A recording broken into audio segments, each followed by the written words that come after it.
Swami ji, liver की बीमारियों के साथ एक और दिक्कत ये है कि जब तक ये ऑर्गन की बीमारी एडवांस स्टेज में ना आ जाए तब तक ये पता ही नहीं चलता कि लिवर के अंदर कोई परेशानी है, क्योंकि लिवर तो खुद अपने आप को ठीक करने की ताकत रखता है, क्षमता रखता है। तो स्वामी जी, लिवर खराब हो रहा है ऐसा सिग्नल कैसे समझें हम? और सिग्नल जो पहले से दे रहा है, जैसे कि पैरों के तलवे में अलग अलग लक्षण नजर आने लगते हैं, हम स्क्रीन पर इस वक्त दिखा भी रहे हैं, लेकिन इनके अलावा बॉडी को हम कैसे पहचाने और कैसे समझे कि लिवर के अंदर कोई प्रॉब्लम हो सकती है? देखो, जब लीवर में प्रॉब्लम आती है ना, तब एक तो भूख मरने लगती है, हीमोग्लोबिन घटने लगता है, लो एनर्जी फील होती है, और हीमोग्लोबिन ही नहीं घटने लगता, पूरी जो तीनों ही ब्लड के कंपोनेंट्स है, आरबीसी, डब्ल्यूबीसी, प्लेटलेट्स डगमगाने लगती हैं, और पाचन कमज़ोर होने से ही ये जो न्यूट्रास्यूटिकल्स की कमी है, आप जब ब्लड टेस्ट कराते हो, vitamin D, B12, calcium, iron, omega, protein आदि की डेफिशिएंसी जो आपको देखने को मिलती है ना, तभी मिलती है जब आपका लीवर कमज़ोर होता है। इसलिए जब आप में किसी भी प्रकार से खून की कमी से लेकर के कोई न्यूट्रास्यूटिकल्स की कमी है, भूख कम लग रही है, थोड़ा गैस बन, ये छोटी छोटी प्रॉब्लम्स को तो हम ऐसे प्रॉब्लम ही नहीं गिनते, बोले तो होता ही है, गैस बन रही है, ऊपर से नीचे से डकारे मार रहे हैं, तो ये जो गैस बनती है,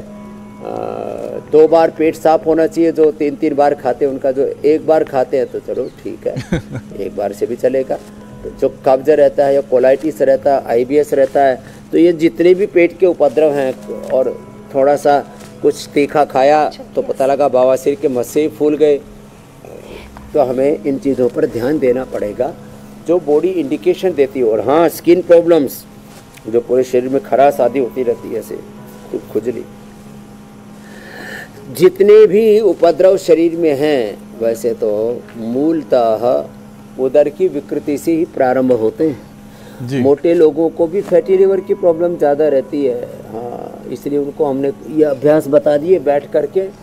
पश्चिमोत्तानासन, स्थित कोणासन, चक्की आसन, लेट करके अर्धलासन, पादवृत्तासन, द्विचक्रिकासन भी थोड़ा ज़्यादा करना चाहिए ये ऐसे।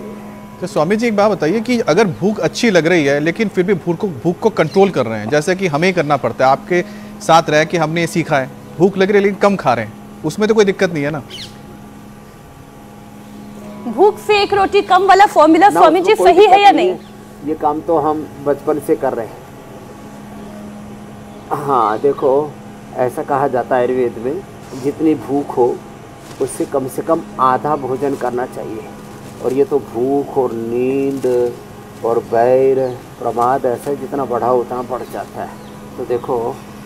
आदमी को ना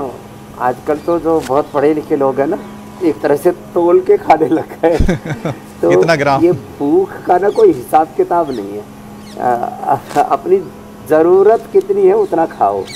भूख का तो कोई हिसाब किताब है ही नहीं साहब। जितना ज़्यादा खाते रहते हैं ना, उतना ही पेट के जो डायमीटर हो बड़ा होता चला जाता है। एक हमारा मित्र था सदानंद, हम गुरुकुल में पढ़ा करते, वो 5 किलो तक खा जाया करता था। अरे बाप रे। तो भाई देखो, ये अपने शरीर के लिए कितना ज़रूरी है उतना खाना चाहिए।